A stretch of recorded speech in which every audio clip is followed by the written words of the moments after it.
નમસ્કાર બાળ મિત્રો, અમદાવાદ જિલ્લા શિક્ષણ સમિતિ પ્રેરિત મિશન પારમિતા અંતર્ગત સીઈટીની પૂર્વ તૈયારી અર્થે શિક્ષા દર્શન કાર્યક્રમમાં આપ સૌનું હાર્દિક સ્વાગત છે। તો મિત્રો, ગુજરાતી વિષય સાથે આપણે ફરીથી મળીએ છીએ। તો આપણે હવે એની તૈયારીઓ માટેનું આગળના પ્રશ્નો જોઈશું। તો ચાલો મિત્રો, પહેલો જ પ્રશ્ન અહીંયા આપણે રજૂ કરીશું। નીચેનામાંથી કયું વાક્ય બહુવચન વાળું નથી? પહેલા તો આપણે બહુવચન સમજશું। એકવચન એટલે શું અને બહુવચન એટલે શું? તો પહેલા એની સમજ આપી દઈએ।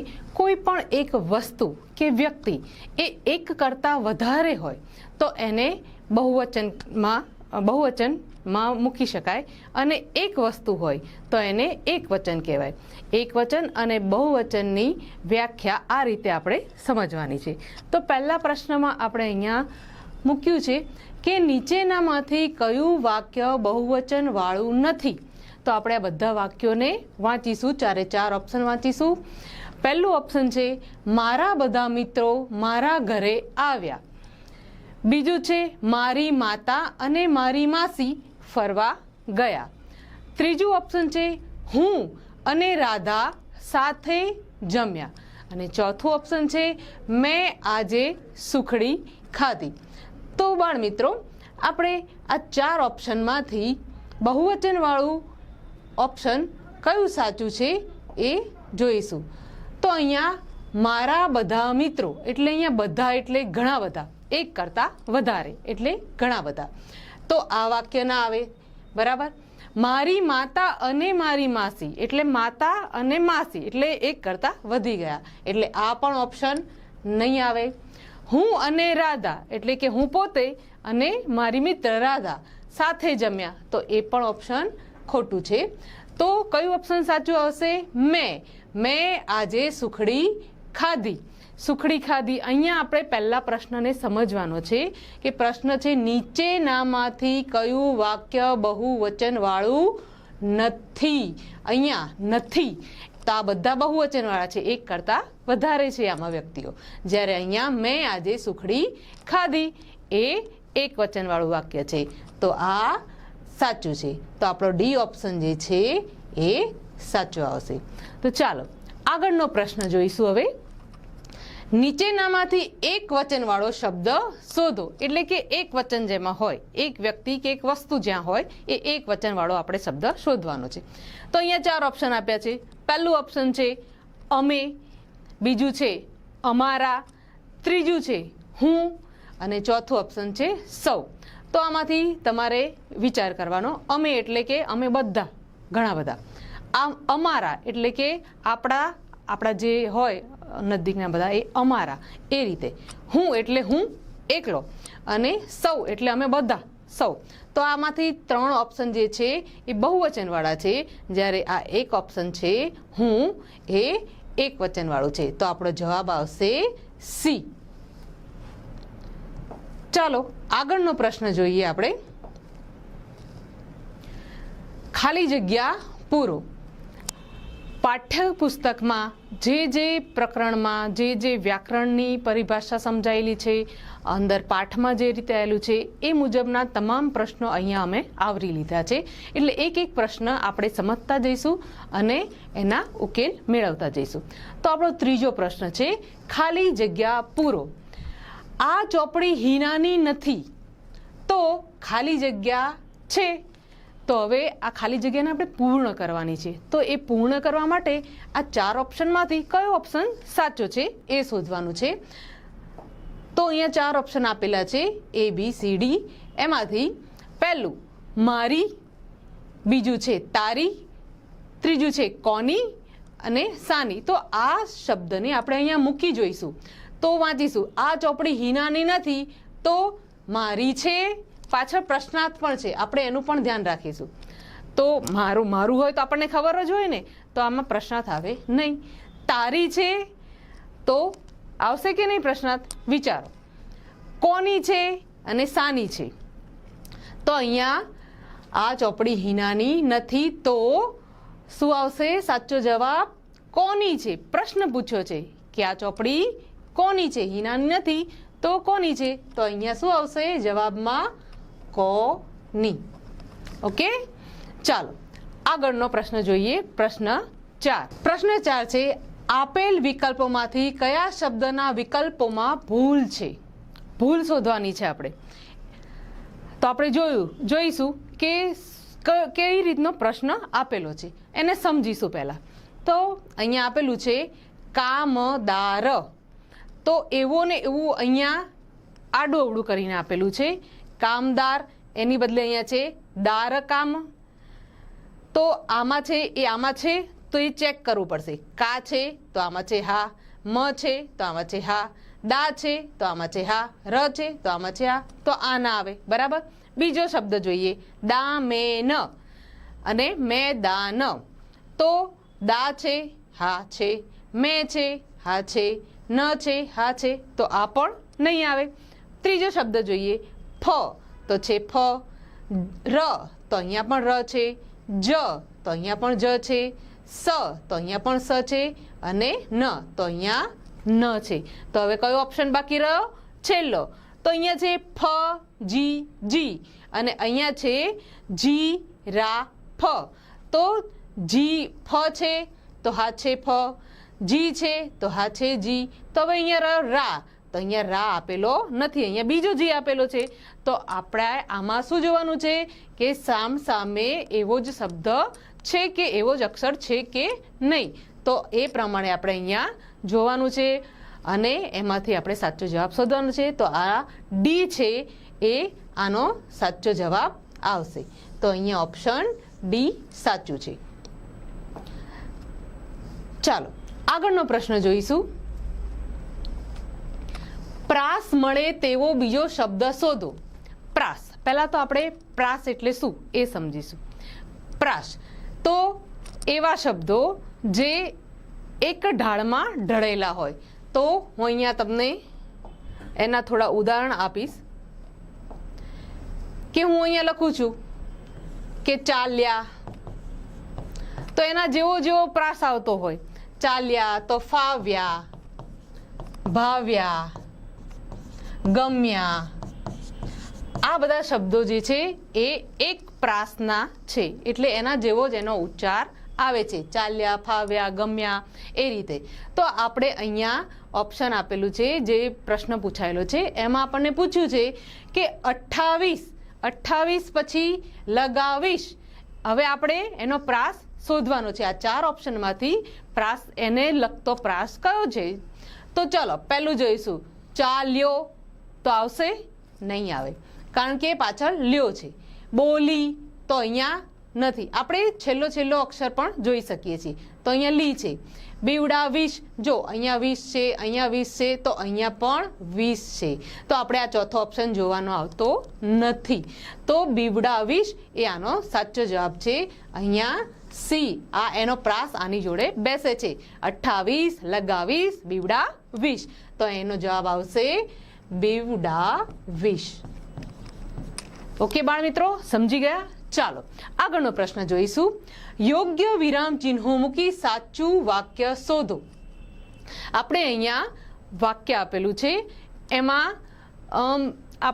ચાલો આગળનો પ્રશ્ન જોઈશું. યોગ્ય વિરામ ચિહ્નો મૂકી સાચું વાક્ય શોધો. તો અહીંયા એક વાક્ય આપેલું છે જેમાં કોઈ પણ જાતની માત્રા નથી. આપણે યોગ્ય માત્રા મૂકવાની છે અને સાચો વિકલ્પ શોધવાનો છે. તો ચાલો શું લખેલું છે એ જોઈએ. રમ અન સત જડ નીચ બઠ હત. હવે આ વાક્ય જે છે એમાં ક્યાંય પણ કોઈ માત્રા લગાયેલી નથી. તો આપણે માત્રાઓ, યોગ્ય માત્રા લગાવીશું અને એનો સાચો જવાબ શોધીશું. તો આપણે ઓપ્શનમાં આપેલું છે એ ઓપ્શન આપણે જોઈએ કે પહેલું ઓપ્શન છે એ, સત જડા નીચે બેઠા રામ અને હતા. તો એ વાક્ય બંધ બેસતું લાગતું નથી, એકદમ આમ સરળ રીતે સમજાઈ જાય એવું લાગતું નથી, તો એ વાક્ય આવશે નહીં. બીજું વાક્ય જોઈએ, રામ અને સીતા ઝાડ નીચે બેઠા હતા. તો આ વાક્ય આપણને સમજાય છે કે રામ અને સીતા ઝાડ નીચે બેઠા હતા. ત્રીજું જોઈશું ઓપ્શન, સીતા અને રમ ઝાડ નીચે થાબે હતા. તો એ સરખો આપણે એનો ચિહ્નનો ઉપયોગ કર્યો નથી. આગળનું ચોથું ઓપ્શન છે રામ, સીતા અને ઝાડ બેઠા નીચે હતા. તો આમાંથી આપણને કયું ઓપ્શન સાચું લાગ્યું? તો બીજું ઓપ્શન જે છે બી, રામ અને સીતા ઝાડ નીચે બેઠા હતા. તો આપણો જવાબ આવશે બી, રામ અને સીતા ઝાડ નીચે બેઠા હતા. અહીંયા આપણે યોગ્ય વિરામ ચિહ્નોનો ઉપયોગ કર્યો અને વાક્ય બનાવ્યું છે. ચાલો તો આગળનો પ્રશ્ન જોઈશું. તો આગળનો પ્રશ્ન આપણે જોઈએ, વાક્ય ક્રમમાં ગોઠવી સાચો વિકલ્પ શોધો. તો અહીંયા જે આપણે પાઠમાં આવ્યું છે એ પ્રમાણે આપણે એને ક્રમમાં ગોઠવવાનું છે. ફિયોનાવાળો પાઠ આપણે ભણ્યા છીએ. તો એમાં કઈ રીતનું એની વાર્તાની ગોઠવણી હતી એ આપણે અહીંયા જોઈશું. તો આ 4 વાક્યો આપે છે, એને આપણે ક્રમમાં ગોઠવીશું. પહેલું છે ફિયોના ખુશ રહેવાનું શીખી ગઈ. ફિયોના ડોલી, પલ અને મળને મળી. ફિયોના રોજ એકનું એક કામ કરીને કંટાળી ગઈ. ફિયોના રોજની દિનચર્યાથી કંટાળી ઘરે ભાગી છૂટી. તો આમાં 4 વાક્યોમાંથી પહેલું વાક્ય કયું આવશે? તો ત્રીજું વાક્ય છે ફિયોના રોજ એકનું એક કામ કરીને કંટાળી ગઈ હતી. એટલે આપણે અહીંયા લખીશું 3. બરાબર. બીજું વાક્ય આવશે ફિયોના એકનું એક કામ કરીને કંટાળી ગઈ, પછી એણે શું કર્યું હતું? તો ફિયોના રોજની દિનચર્યાથી કંટાળી ઘરેથી ભાગી ગઈ. એક દિવસ એ ઘરેથી ભાગી ગઈ. એટલે બીજો જવાબ આપશે આપણો 4. પછી શું થયું? ભાગી ગઈ પછી એ કોને મળી હતી? તો એ ફિયોના ડોલી, પલ અને મળને મળી હતી. તો આપણો ત્રીજો જવાબ આવશે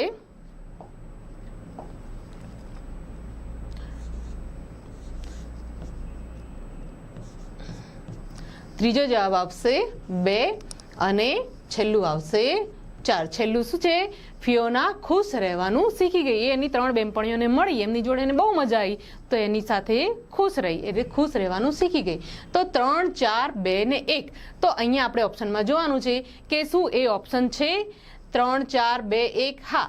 તો અહીંયા સી ઓપ્શન છે 3, 4, 2 અને 1. તો આ ઓપ્શન સાચું છે. આપણે તેના ફરતે ગોળ કરીશું. ચાલો આગળનો પ્રશ્ન જોઈશું. અહીંયા 8મો પ્રશ્ન આપણી સમક્ષ છે. એમાં લખ્યું છે તમારા પપ્પાના પત્ની તમારા શું થાય? તમારા પપ્પાના પપ્પા એટલે તમારે પહેલા માઇન્ડમાં એક ડેફિનેશન યાદ કરવાની કે મારા પપ્પાના પપ્પા એટલે શું થાય? આપણા દાદા. ઓકે. પપ્પાના પપ્પા દાદા. તો પપ્પાના પપ્પાના પત્ની એટલે પપ્પાના પપ્પા એટલે આપણા દાદા. દાદાના પત્ની આપણા શું થાય? તો શું થાય? આમાંથી આપણે 4 ઓપ્શન છે, જોઈએ. દાદી, માસી, મામી અને કાકી. તો પપ્પાના પપ્પા એટલે આપણા દાદા અને દાદાની પત્ની આપણી શું થાય? દાદી થાય. તો અહીંયા કયો ઓપ્શન સાચો છે? એ. તો અહીંયા આપણે એ ઓપ્શન રાઈટ કરીશું અને જવાબ મેળવીશું એ. ઓકે. ચાલો આગળનો પ્રશ્ન જોઈએ.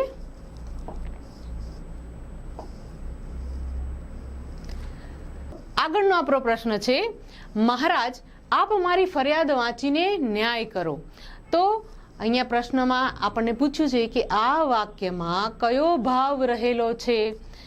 કયો ભાવ રહેલો છે? એ શું કહેવા માંગે છે? વાક્યમાં કયો ભાવ રહેલો છે? તો અહીંયા 4 ઓપ્શન આપ્યા છે: ખુશી, વિનંતી, પ્રશંસા અને ઠપકો. તમને આ કેવું લાગે છે વાક્ય? મહારાજ આપ મારી ફરિયાદ વાંચીને ન્યાય કરો. તો ખુશી થઈ? એ શું ખુશ થઈને બોલે છે? તો ના, ખુશ થઈને નથી બોલતો. વિનંતી, તો હા મિત્રો, અહીંયા વિનંતી કરે છે કે તમે મને ન્યાય આપો. તો અહીંયા આ ઓપ્શન જે છે બી એ સાચું છે. પ્રશંસા એટલે કંઈ વખાણ કરતો નથી અને ઠપકો પણ આપતો નથી. તો અહીંયા આપણો જે જવાબ છે એ વિનંતી આવશે. અહીં જે છે ફરિયાદી એ મહારાજ સામે એને ન્યાય આપવાની વાત કરી રહ્યો છે, એક વિનંતી કરી રહ્યો છે. બરાબર. ચાલો આગળનો પ્રશ્ન આપણે જોઈએ. 10મો પ્રશ્ન. અહીંયા લખ્યું છે અનુજ. અનુજ શબ્દમાંથી કયો શબ્દ બનતો નથી? અહીંયા અનુજ. તો અનુજ એ 3 શબ્દ લેવાના છે અને આ જે ઓપ્શન આપેલા છે એમાં એ શબ્દ છે કે એના સિવાયનો છે? જો એના સિવાયનો હોય તો એ ખોટો છે, આપણે એ શોધવાનો છે. તો અનુજ, અનુજથી બને અનું, હા બને અ છે અને નું છે. અજ, તો હા અ પણ અજ બને અ છે અને જ છે. અનન્ય, તો અ છે, ન છે, ન પણ ય નથી અહીંયા, એટલે ય વધારાનો શબ્દ આવી ગયો. તો અહીંયા કયો શબ્દ બનતો નથી? તો અહીંયા સી ઓપ્શન આપણું સાચું આવશે કે આ શબ્દ અનુજથી બનતો નથી. એનો ઉપયોગ અહીંયા યનો ઉપયોગ વધુ છે, યનો અહીંયા ઉપયોગ થયો છે. બીજામાં બધામાં આ જ શબ્દ મૂકેલા છે. બરાબર. ચાલો આગળનો પ્રશ્ન જોઈશું. ચાલો મિત્રો, આપણે આગળનો પ્રશ્ન જોઈએ. જોડકા જોડી જવાબ આપો. અહીંયા પહેલા બંને ભાગને આપણે જોઈ લેવાના છે. તો પહેલો ભાગ છે એમાં રહેઠાણ, કુટુંબ, સમય અને દેખાવ. અને આ બાજુ છે ઉનાળો, વસંત, શિયાળો, શરદ, પંજો, વાળ, ગરદન, દાંત, બખોલ ખાય, ખાડો, નર, માદા અને બચ્ચું. તો આપણને ખબર પડે, પહેલું છે ઉનાળો, વસંત, શિયાળો. તો આ બધું શું છે? તો આ બધું એક સમય છે. તો આપણે 3ની સાથે 1 ને જોડીશું, એટલે પહેલું આવશે અહીંયા. પહેલા આપણે જોડી દઈશું, પછી એનો લખીશું. કુટુંબ, તો આમાં કુટુંબના લગતા કયા કયા શબ્દો આપેલા છે? તો કુટુંબ કોનાથી બને? તો માતા પિતા, એ રીતે કુટુંબ બને. તો અહીંયા પ્રાણીઓની વાત કરી છે, તો અહીંયા નર, માદા અને બચ્ચું. તો આપણે કુટુંબમાં શું કરીશું? નર, માદા અને બચ્ચું. પહેલું છે રહેઠાણ. રહેઠાણ એટલે રહેવા લાયક જગ્યા. તો પશુઓની અહીંયા વાત કરી છે, તો આમાંથી કયા શબ્દો એવા છે કે જ્યાં પ્રાણીઓ રહેતા હોય? તો બખોલ, ખાય અને ખાડો, જ્યાં પશુઓ રહેતા હોય છે. અને દેખાવ, છેલ્લું રહ્યું હવે દેખાવ. તો પંજો, વાળ, ગરદન, દાંત, આ બધા દેખાવના ડેફિનેશન છે દેખાવની, કે ભાઈ આવા હોય, આવા હાથ હોય, આવા વાળ હોય. તો દેખાવની સામે આપણે જઈશું પંજો. તો હવે આપણે જોઈશું કે આમાં કયું સાચું છે. તો પહેલાની સામે આપણે કરીશું 3. તો અહીંયા 3 નંબર. બીજાની સામે છે 4, ત્રીજાની સામે છે 1 અને ચોથાની સામે છે 2. તો અહીંયા 3, 4, 1 અને 2. તો આ ઓપ્શનમાં આપણે જોવાનું છે કે 3, 4, 1 અને 2 ઓપ્શન છે. તો જોઈએ, આ 1, 2, 3, 4, આ 3, 4, 1, 2. યસ, મળી ગયું આપણને 3, 4, 1 અને 2. તો આ બી ઓપ્શન જે છે એ આપણું સાચો જવાબ છે. ચાલો આગળનો પ્રશ્ન જોઈશું. હવે 12મો પ્રશ્ન. મમ્મીના મમ્મીની તમારા મમ્મી સિવાયની બીજી દીકરી તમારી શું થાય? પહેલા આપણે મનમાં એકદમ શાંત થઈને વિચારવાનું. મમ્મી એટલે આપણી મમ્મી, બરાબર. મમ્મીના મમ્મીની, મમ્મી એટલે કે આપણી મમ્મી, એટલે આપણી મમ્મી કોણ? મમ્મીની મમ્મી કોણ થાય? આપણી નાની થાય, બરાબર. તો નાનીની તમારા મમ્મી સિવાયની બીજી દીકરી. નાનીની દીકરી એક તમે, અને એ સિવાયની બીજી દીકરી, એટલે એ તમારી શું થઈ? તો ચાલો ઓપ્શનમાં જોઈએ. કાકી થાય, બેન થાય, ફોઈ થાય કે માસી થાય? તો મમ્મીની બેનને શું કહેવાય? માસી કહેવાય. તો અહીંયા આપણું ડી ઓપ્શન છે એ સાચું છે. તો આપણે ડી ઓપ્શનને ચૂઝ કરીશું અને સાચો જવાબ મેળવીશું.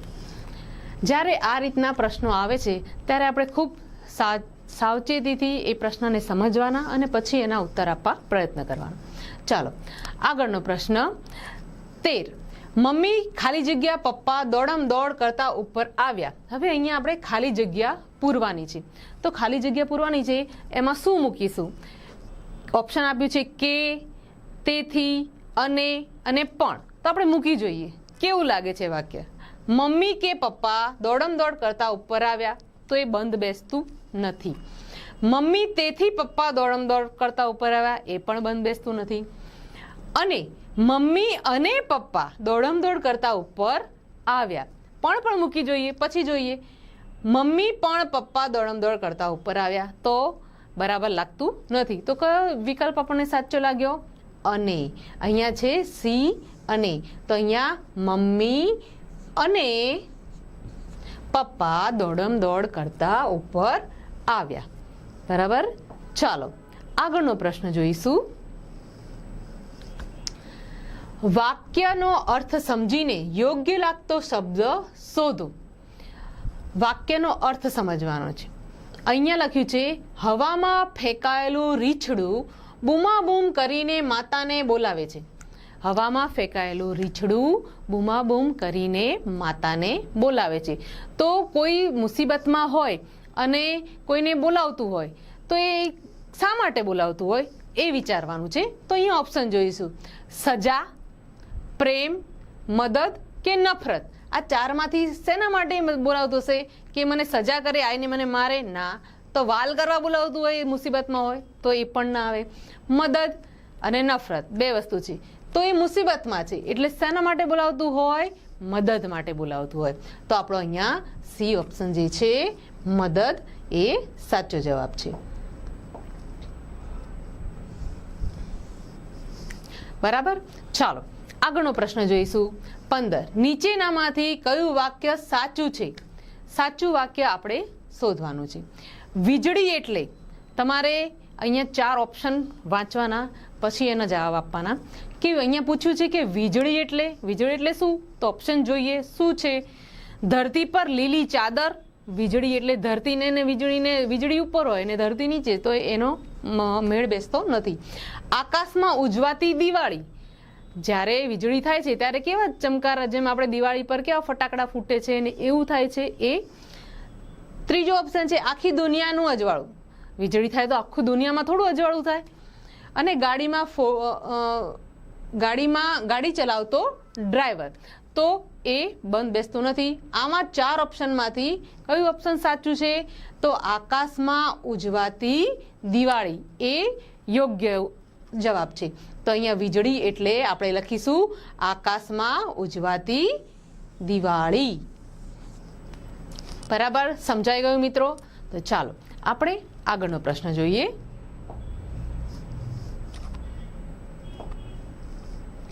આગળનો પ્રશ્ન છે શ્રીમંત શબ્દનો નજીકનો અર્થ શોધો. શ્રીમંત, પહેલા તો આપણને સમાનાર્થી શબ્દોનો મહાવરો વારંવાર કર્યો હોય તો આપણને આ બધા શબ્દોની સમજ આવી જાય. તો અહીંયા શ્રીમંત શબ્દનો નજીકનો અર્થ એ સમજવાનો છે. શ્રીમંત એટલે સુંદર. શ્રીમંતને સુંદરને કોઈ લેવા દેવા નથી. સખત એ પણ નથી. હોશિયાર એ પણ નથી. પૈસાદાર, તો યસ શ્રીમંત એટલે શું આવશે? પૈસાદાર. તો અહીંયા આપણો ડી ઓપ્શન જે છે એ સાચો છે. શ્રીમંત એટલે પૈસાદાર. ચાલો આગળનો પ્રશ્ન. મને ઓળખો. જો હું ન હોઉં તો આજે જંગલો પણ ન હોત. પૂછ્યું છે કે જો હું ના હોઉં તો જંગલો પણ ન હોત. તો એવું શું ઓપ્શનમાં આપેલું છે આપણે જોઈએ. તો પહેલું ઓપ્શન છે પતંગિયું. પતંગિયાનું તો કંઈ આવે જ નહીં, જંગલને લેવા દેવા. પૃથ્વી, ડાયનાસોર અને ટાઈમ શટર. તો આ 4 ઓપ્શનમાંથી શું સાચું લાગે છે તમને? પૃથ્વી. જો પૃથ્વી ના હોત તો જંગલો પણ ન હોત. તો આનો જવાબ છે બી, પૃથ્વી. બરાબર. ચાલો તો સારું મિત્રો, ચાલો આજનું આપણું લેસન, આપણો પાઠ અહીંયા આપણે પૂર્ણ કરીએ છીએ. આશા રાખું છું તમને આમાંથી ઘણું બધું જ્ઞાન મળ્યું હશે અને તમે ખૂબ આગળ પ્રગતિ કરો તેવી આશા સાથે. નમસ્કાર.